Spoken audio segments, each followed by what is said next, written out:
don't worry about all this. Mr. Nemetz, in your examination just a few minutes ago, you didn't address a specific issue, and that is, how did you cut your finger? I believe I cut my finger on the weapon. On the weapon. In what manner? Well, either when the bolt came back or any number of the metal pieces that are attached to the weapon around the trigger. How in the world did you have cut your finger on that weapon? It's happened to me many times before, sir. Many times? Yes, sir. Okay, so specifically, may I take the weapon and offer it to the defendant, Your Honor? Thank you. Should I put on rubber gloves for this? That's your choice. I think this gun's been handled in front of this jury by bare hands and many times. Now, show the jury exactly how you were holding that weapon and how you hurt your finger. And you know that.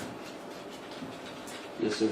Is this the first time? Let me ask you this. When is the first time you actually realized how you were holding the weapon?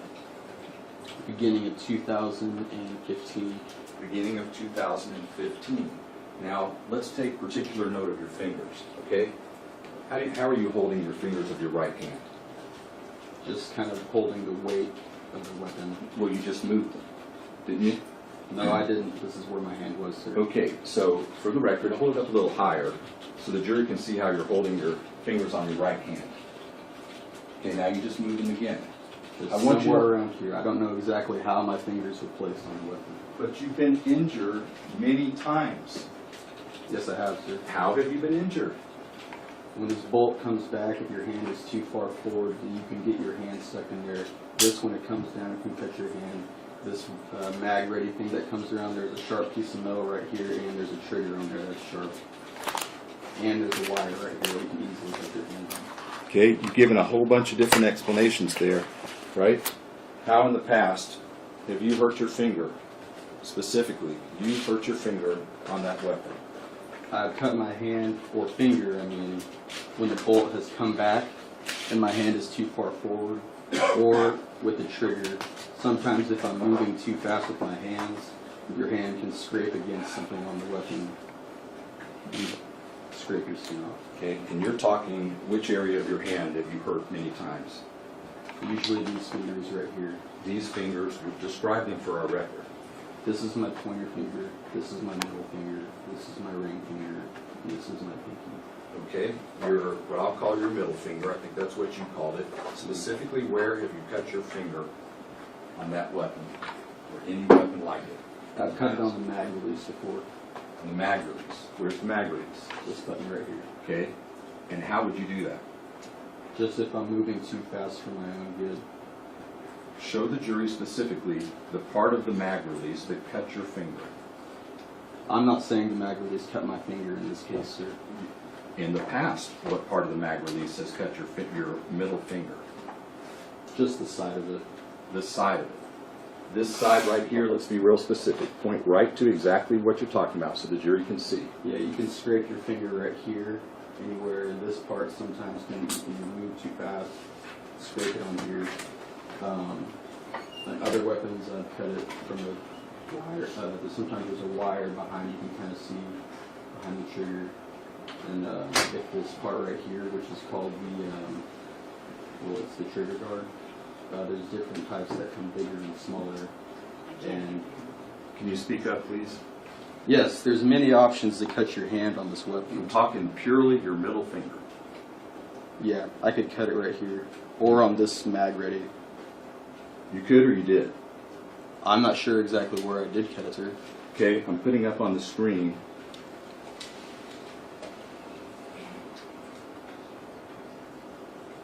an image of your cut finger, your injured finger, I'll call it. I don't know you technically call that a cut. Whatever you want to call it, sir. Yep. Well, you know what? The jury of these is, I believe, seen that picture before. That's what's important.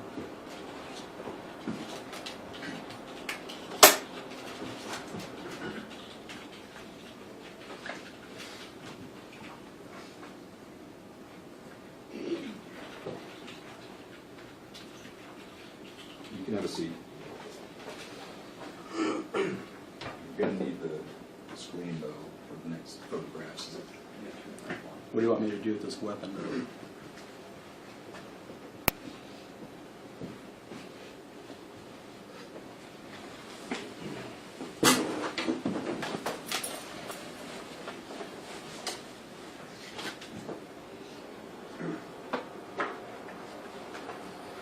We know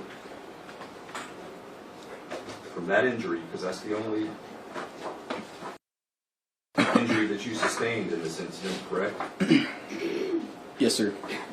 And we know that you left a considerable amount of blood at various locations within this apartment after you were injured, correct?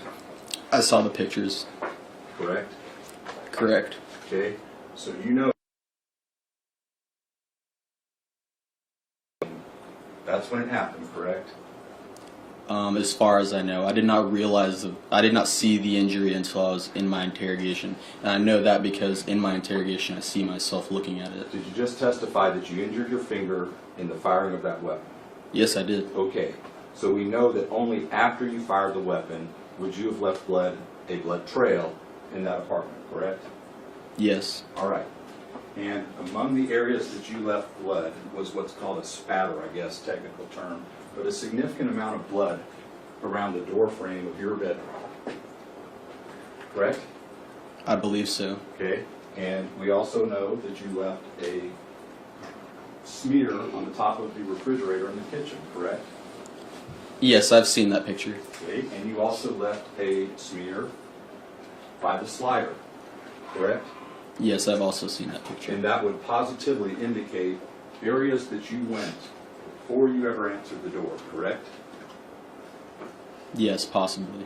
Possibly? Did you go to the slider after answering the door? I do not remember. You don't remember? Yes, sir. Okay. You remember pulling the trigger? No, I do not. Don't remember that either. Do you remember going into the bathroom and taking care of your injury? No, I don't remember that either. Your wife now, she cleaned that apartment, right? As far as I know. Well, as far as you know, you gave a statement to law enforcement that when you got home, you went through the apartment. She had shampooed the carpets. Beyond that, I don't know. I didn't finish my question. You told law enforcement in your interview that you walked through that apartment determining and looking at how clean it was. I may have said that.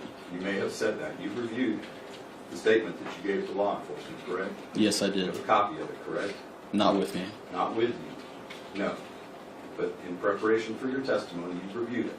I've reviewed it, yes. All right. Now, do you recall telling law enforcement that you went through that apartment when you first got home to look at how clean it was? I do not recall saying that. Do you think your wife would have left a toilet paper roll empty beside the toilet? It is a possibility. It's a possibility.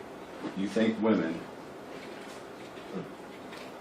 would use the restroom with a bunch of toilet paper available and leave it empty? It is a possibility. Did you leave it empty? I do not know if I left it empty, sir. Mr. Nemetz, do you recall telling the detectives, not during the statement that you made when they said, open-ended, okay, Skylar, tell me what happened, right? Do you recall leaving out the entire episode of the bottles?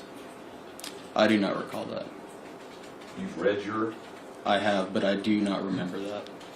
Well, do you recall not only the first time that you went through that, you talked about how the weapon went off because you slammed it on your thigh. Remember that? Yes, as I was explaining this to Do the... you remember that, Mr. Nemetz? I remember saying that, yes, Okay, sir. you did say that, correct? I know I said that by viewing my video, yes, sir. Okay, so only by viewing the video and reviewing the transcript. Yes, sir. All right, you don't just have the video, you have the transcript of what you said. I don't personally have one for myself, sir. You've been reviewing it, correct? I have reviewed it, yes, sir. Multiple times. Multiple times. And you would know, of course, in detail, that in viewing it and reading the transcript, that a central issue is that when you were first asked open-ended questions about what happened, you told law enforcement in this tape-recorded, video-recorded interview that you never pulled the trigger, did not pull the trigger. I slammed it on my thigh when I was charging it, basically, and it went off accidentally. At the time, I was trying. Did you say that, yes or no? Yes, I did say that. Okay, and then, after that, you went through the rest of what happened. But you never said anything in that initial accounting, that open-ended question of what happened, about going to get those bottles, correct? Yeah, not that I remember, sir. And you looked at it in preparation for your testimony. Yes, I did, sir. Then after that, and the detective says, you know, there's some conflicting things in my mind that I want to clear up, he started asking you again and said, look, you might be just upset. You know, let's just go through this as if you're telling a story, chapter by chapter, detail. And this is after you'd alluded to sex that he brought up, not you. And so you started going through it, and he said, I want you to tell me the details. The details. And you told him the same story about slamming it on your thigh, correct? You remember that? I do not remember that, sir. You don't remember that? I do not remember saying that for a second time. Okay, well, before I have you look at the transcript, which I am going to have you do, the second time through, you still didn't talk about the bottles, did you? I don't recall if I did or not, sir. Okay, well, we'll look.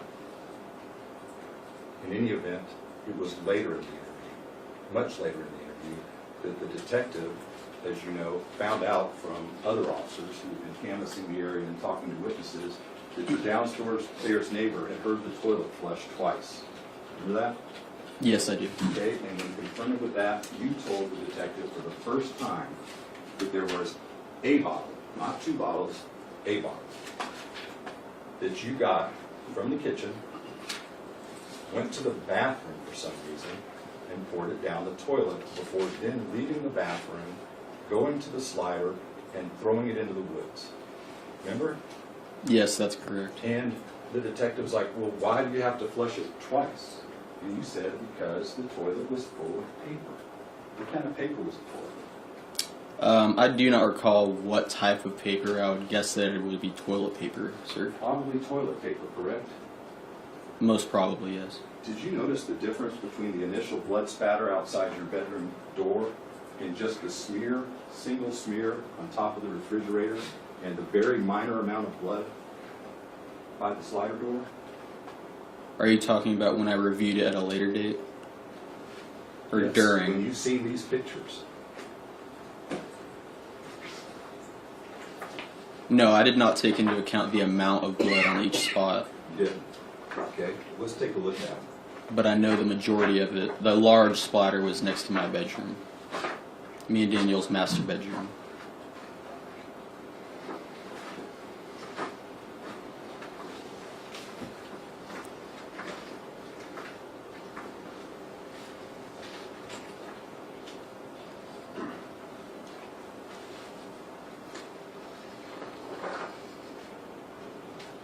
Let's look at these in order.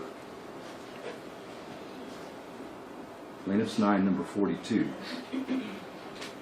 That's all your blood, correct? That's what I've been told, sir. Well, that's what the DNA expert said, correct? Yes, that's what he said. Swabs were taken, and you know that Danielle didn't go from the chair to this area, correct? Correct. And this comes back to you, Yes. correct? That's your blood, correct? Correct, from what I've been told. Okay. And then the other two spots left at the scene. There's plaintiff's 9, number 14. Appears to be a single smear, correct? That's what it appears to be, sir. Okay, and then number 17 also appears to be dissipating, correct? Your Honor, dissipating. If the witness doesn't understand a word that's used by the counsel in any examination on either side, they can merely ask the counsel to define what the word is. You may proceed. Dissipating. Which word is it? Oh, can you ask the question in a different way, please? Yes, sir. there's a whole lot more blood where you first saw, the first picture we saw, than there is by the slider, correct? Yes, that is correct. And one reasonable accounting for that would be that as soon as you shot your wife that you loved so much, that you've talked about how much you love here in front of the jury, the woman you want to have children with, the woman that means the rest of your life to you, you didn't go to her aid, did you? No, I did not. I'm going to object on the confusing question. There's a large amount of testimony from Mr. Greer and then a simple question. The objection is overruled. If the witness does not answer the question, the witness can ask that it be clarified. Please proceed. What you did, Mr. Nemetz, is take care of your outie, correct? Say that again, sir. You took care of your injury. You went to the bathroom. No, I did not You take took care of my toilet injury. paper. You put pressure on your injury. Not that I recall, sir. Not that you recall. No. But you do see that the toilet paper's gone. You do see that you told law enforcement you had to flush the toilet twice because there was so much paper in the toilet.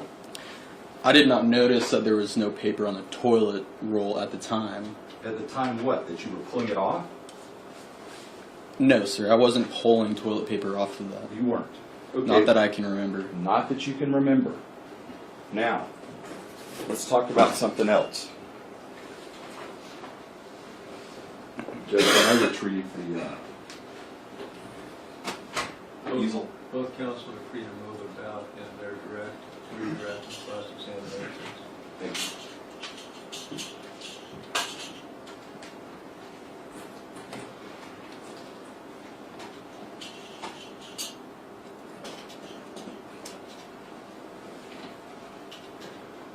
Mr. Nemetz, that's an accurate visual representation of the floor plan of your apartment, correct? Close to accurate. What do you mean close to? Well, the bedrooms, as far as I could tell by looking at them when I lived there, were different sizes. Okay, well, I'm not going to be concerned about that issue in the questions that I have right now. Then no, it is not accurate compared to what I know. All right. Mr. Nemetz, does it make any sense that if the bottle was on the refrigerator where you keep your alcohol, correct? Yes. Okay, does it make any sense, one, that you would have to pour it out before getting rid of it? No, it does not make It sense. doesn't make a bit of sense, does it? No, it doesn't. If in your mind you're concerned, truly concerned about alcohol being found, because after you've shot your wife, and this is what you told law enforcement, correct?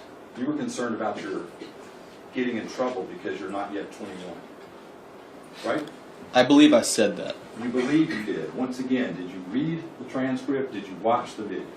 Yes, I did, but I do not remember the entire thing. You don't. Well, would you remember that part of it, Mr. Nemetz? I just said I did not remember that part. You shot your wife. You admit that, correct? Yes, on accident. You shot your wife. You admit that, correct? Yes. Okay.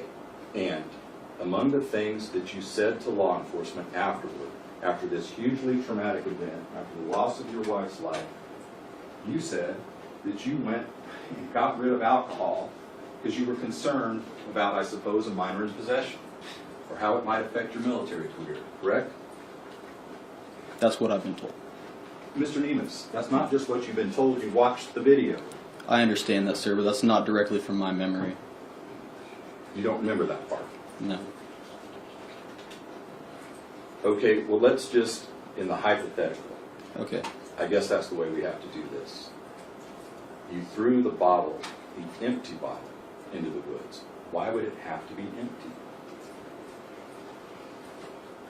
I do not know, sir. Doesn't make sense, does it? Does it? No. Okay, now let's talk about the actual logistics of pouring it out. You see your kitchen there? Yes. You have a sink in your kitchen, don't you? Yes, I do. Okay, so if someone was wanting to, in a hurry, get rid of something before the police got there, and they wanted to pour it down a sink, would they pour it to the one that they would have to go around the wall, back to the bedroom area where their wife lay dead, into a bathroom, pour it out there, and then go back along that same route to throw it off the back? No, that doesn't make sense. Doesn't. Logically, first of all, if it was true, throwing the bottles off full would make sense, if that was really what you were trying to do, correct?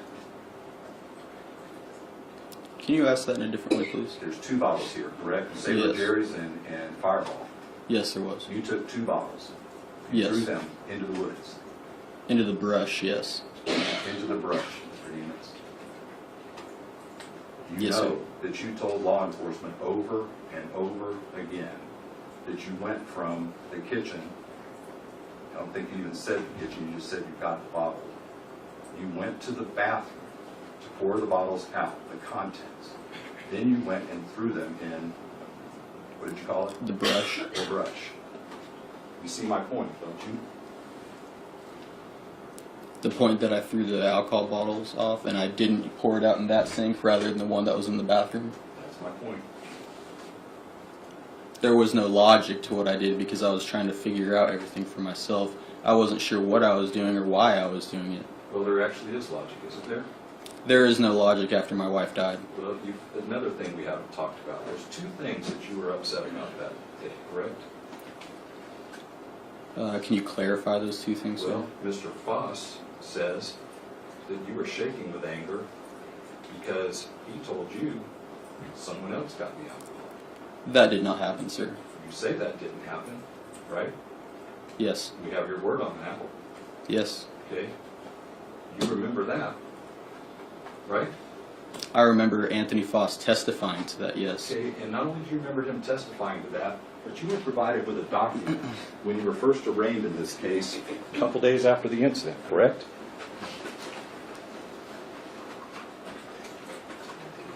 Correct? I don't know.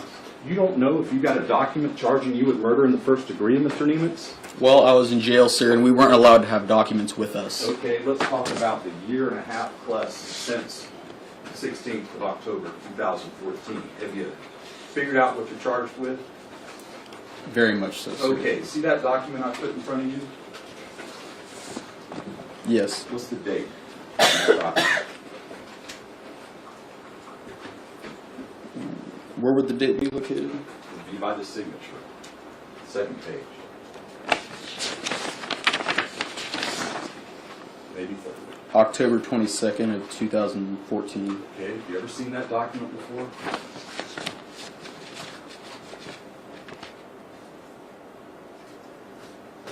I was never given this document, sir. Never given that document. No. Okay. Well, then tell me something.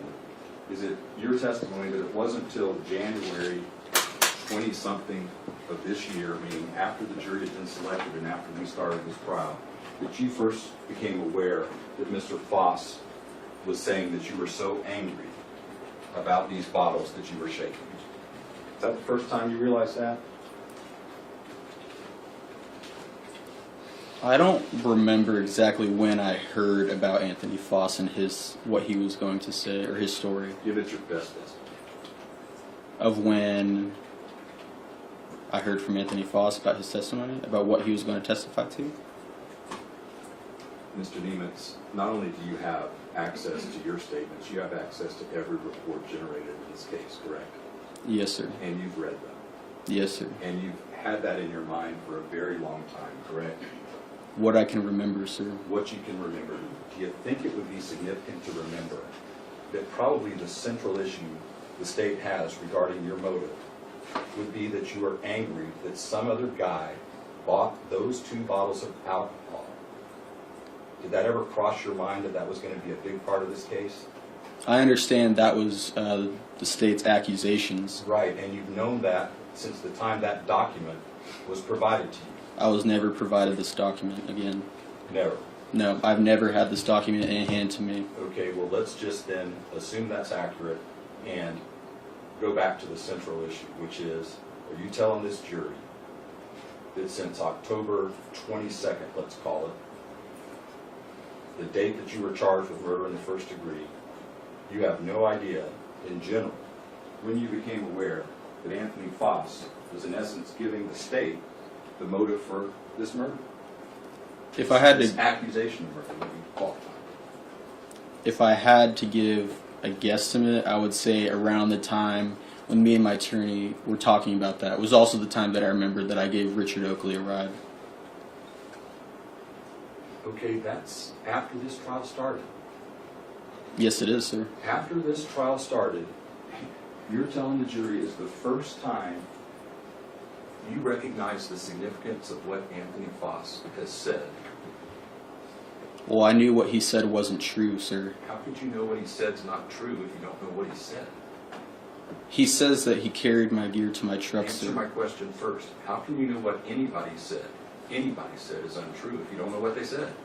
I didn't know what he would testify to until he was Not my actually question. testifying, sir. Again, I'm sorry to interrupt you. You can't know that someone's not telling the truth about something unless you know what they're saying, correct? Correct. When did you first know Mr. Foss was saying something about these bodies? I would say it was this year, sir. You would say it was this year. Yeah, I had it. 2016. Yes. May I see the document? Yes, good. This document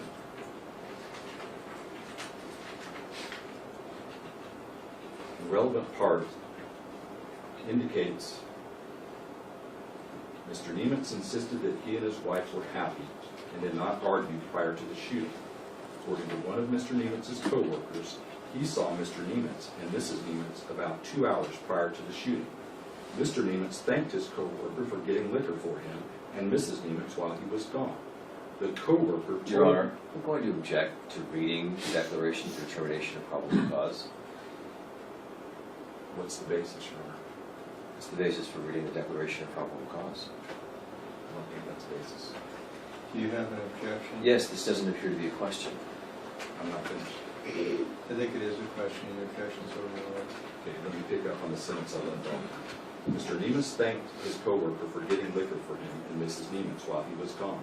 The co-worker told Mr. Nemetz that another man bought the liquor for her. The co-worker told detectives that Mr. Nemetz was furious and visually upset. The same co-worker visited Mr. Nemetz after he was booked into the county jail. He told detectives that Mr. Nemetz gave varying versions of how his wife was shot. I'm going to object because this is assuming facts, not an evidence. Not relevant to the question, Your Honor. Question. This is impeachment, Thank you. and I'm going to overrule the objection. That is powerful, powerful information. An act accusatory of a person charged with intentionally shooting their wife, correct? Correct? Can you ask that again, sir? I think you should pay attention to me, okay? Please. I am, sir. All right. Your Honor, I'm going to ask that if I'm Mr. going Nemetz... to consider that an objection. I'm going to sustain that objection. I'm going to ask the jury to disregard the prosecutor's last comment. That was not part of a question. Ask your next question, if you would, please. Thank you, Your Honor. Mr. Nemetz, understanding the person charged in your situation with murder, correct? That a document created, you say you didn't read, on the 22nd of October 2014, detailing the state's allegations, including specific facts supporting them. You fully understand that if true, what I just read would be pretty powerful. It would be powerful, sir. Okay. And then further, once again, your testimony is you have no knowledge of these facts that I just read as relates to your preparation for this trial, let's say. This was never provided to me, sir. You didn't answer my question. You're saying in preparation for this trial, that information wasn't part of your consideration. I knew about some of the information, but I didn't read this actual 3 pages. Okay, let's shift gears a little bit. There's another area. Do you want me to stop now? Have a good one.